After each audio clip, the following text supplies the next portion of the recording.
Hey everybody, me Mudahar here. And things are about to get a whole lot bad on Tuesday unless things rapidly change.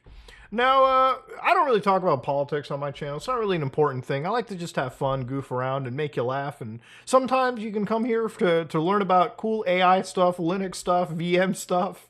Sometimes you'll see me play like a Grand Theft Auto mod that Rockstar hates.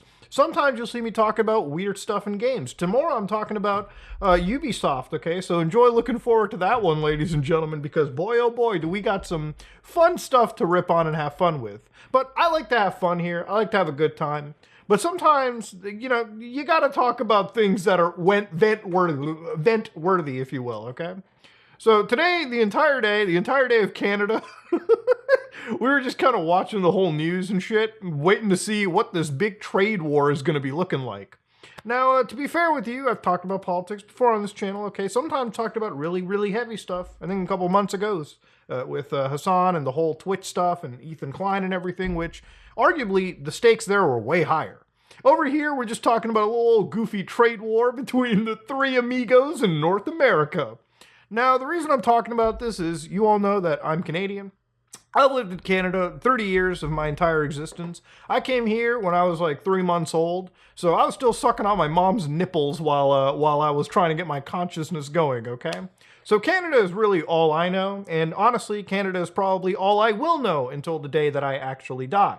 I know that I talk about, going to the States and everything, and while I have gone and lived a little bit and seen what the States has to offer, ultimately, at the end of the day, the prospect of truly giving up life in Canada almost seems a little bit douchebaggy by my standards, by anyone's standards. Kind of just like quitting it and giving up on home, if you will. Because ultimately, no matter how cold Canada gets, and it is fucking cold right now, it is ultimately home. Anyways, I'm not here to make this video super duper patriotic. I just kind of want to talk about, again, these wild trade tariffs that have been coming in. So Donald Trump, the current president of the United States, has in fact launched 25% tariffs, 10% on energy, because that's where we know people would really know how bad things are getting. Yeah, he's launched 25% tariffs, and just a quick primer for anybody who skipped the day in 4th grade. A tariff works in a way where if you put 25% on another country's goods, the people in the country issuing the tariff basically have to pay the premium on it. Let's say you're a company in the United States, you want to buy wood from Canada, okay, which there is a lot of wood being bought. Well, because of a tariff, 25% of that wood gets tacked on by the American government, meaning that the company in the US has to basically pay 25% extra to the government as sort of like a tariff or tax or whatever you will, and that gets passed on to the actual American buying the product. And this just happens vice versa, okay? Now, obviously, there's other different types of tariffs and taxes. I'm a computer engineer, not a fucking economist, okay? The fact that I know this much is already enough, okay? It just means that I was awake during that day in public school class, all right? And it's because of all this situation that if you've been following anything on the internet or the news, that, yeah, Canada's fighting back, so is Mexico, and it's turning into an all-out brawl, baby. And honestly, Tuesday is going to be a day of reckoning when the market bleeds red, and people are really going to have to reconsider what they can and cannot afford, which is slowly dwindling as time goes on. Look, we just got out of a thing known as COVID, all right, the pandemic, which absolutely butt-fucked everyone's wallets. Today, we're about to goat-see the shit out of wallets on Tuesday, and it's really not going to be something that is overly pretty. Like, obviously, as a Canadian, it's not something good to be at the worst possible receiving end of an absolute ass-fucking, okay? How many Tootsie Roll licks does it take to get to the center of the Canadian economy for Americans? I don't think it's a whole heck of a lot, okay? And to be fair with you, it's one of those things where Canadians have come together and made sites like madeinca.ca, where if you're a Canadian, you can just basically look at all the companies you should support and all the companies you shouldn't. Now, of course, I do genuinely find one silver lining in all this. Apparently, because of all this situation, Canada has become a pretty, Canada has kind of come together with this situation. Like, they really have. Like, I saw a clip of apparently I think it was a hockey game in Ottawa. where literally an American team comes in and Canadians just start jeering together. It's one of those things where somehow in a actual crisis scenario, and crisis for Canadian standards, it's always fun to see people come together. Like, I've never agreed with, like, you know, a lot of the politicians in Ontario, but somehow I'm actually getting behind people that are fighting for a little bit of that Canuck sovereignty, so to speak. Like, it's actually somewhat endearing to see some pride occur over here. So I don't want to jump too far into it. Apparently the reasons why this warfare is occurring is apparently there is some talk that Canada isn't doing enough to curb the flow of an illegal drug known as fentanyl into the United States. I'm going to go to the accusing country, which in this case is the United States, saying that my country is about as bad as those Mexican drug cartels, okay? So if you look at the actual like data provided over here, and again, this is from the actual federal government, you'll see that at the southwest border, they've just been flowing in drugs all the way from Mexico.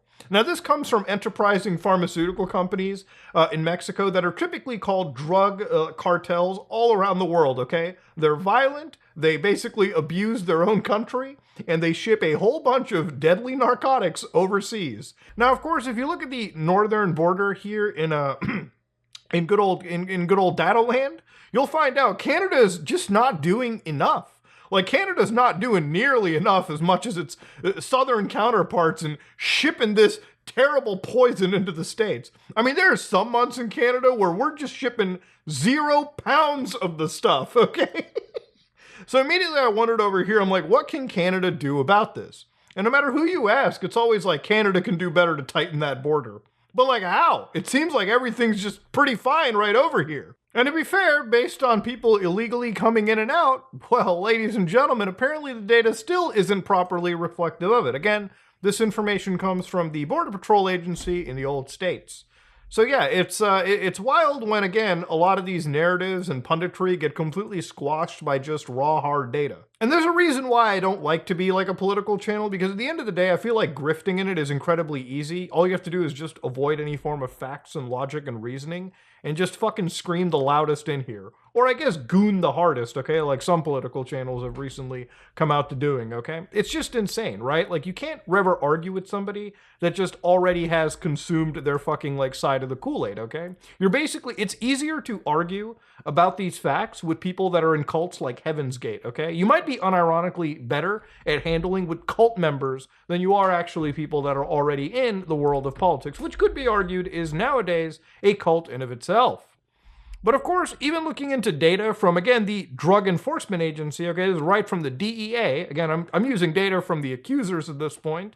Sometimes when it comes to things like fentanyl, all right, a lot of that actually comes from a country known as China, which is actually getting hurt less harder in these trade wars than we are, okay? Somehow it's actually better to be the adversarial nation than it is to be the fucking friend that lives just up north. What the fuck? Now, I think it's a little bit wild, honestly, considering out of this, that the situation has wildly devolved this hard, and especially considering the fact that, you know, after massive, serious events like 9/11, Canada has, in fact, sent some of its soldiers out and have died for American interests.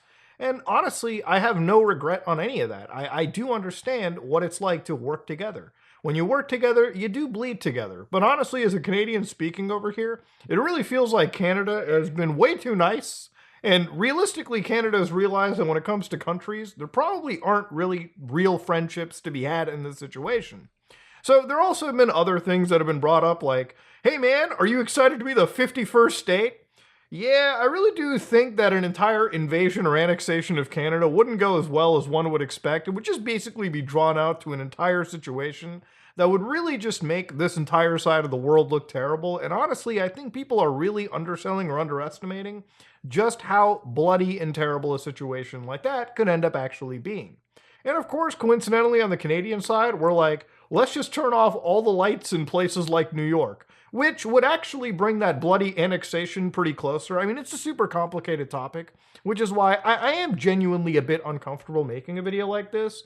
But I feel like it's worth, again, venting and kind of detailing these situations, because I've been basically seeing misinformation float around about this topic all over the internet. There are problems with both countries. Hell, there's problems everywhere you go.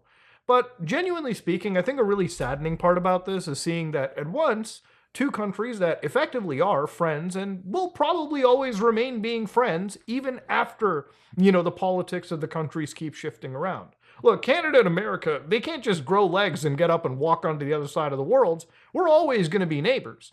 And I've always found out in my life, okay, where I live, it's always better to be friends with your neighbors than constantly be at odds. I may not love everything that my fucking neighbor does to his goddamn yard every day, but the last thing that I would do is basically start bitching about him and basically start, actually running a real beef that draws resources away from both of us.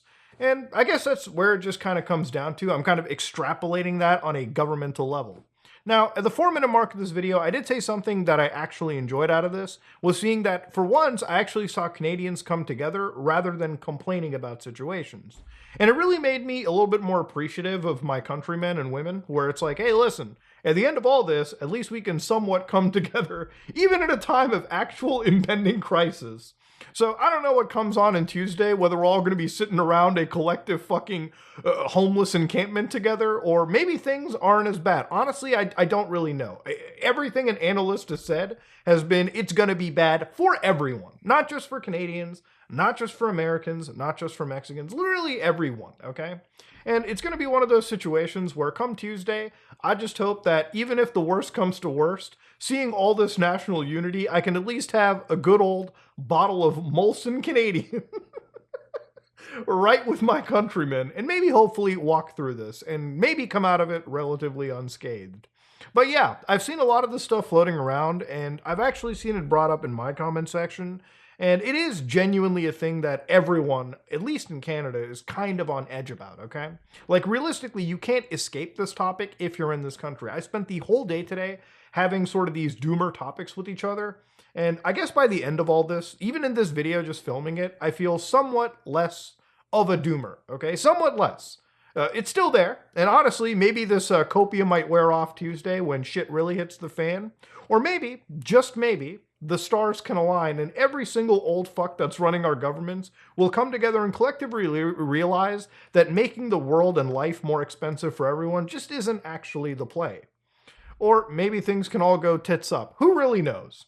But yeah, I kind of wanted to talk about it because, again, it's just one of those things where I've seen like constant political channels talking about this. And it's just also seeing blatant misinformation and talking points just being shared around is not something that I'm at least okay with, okay? I'm sorry, when we get slandered like we're running drug cartels in Canada, at least someone in this country has to stand up and at least provide the facts. And those facts, thankfully, have been provided by the people who've got the coolest flag in the history of country flags. And I'm talking about the United States, okay? Stars, stripes, that shit is awesome. And if it's one thing I'll concede with the Americans on, is that our flag is a fucking leaf. But before I piss off the flag makers of Canada, the maple leaf is a beautiful leaf. I will just leave it at that.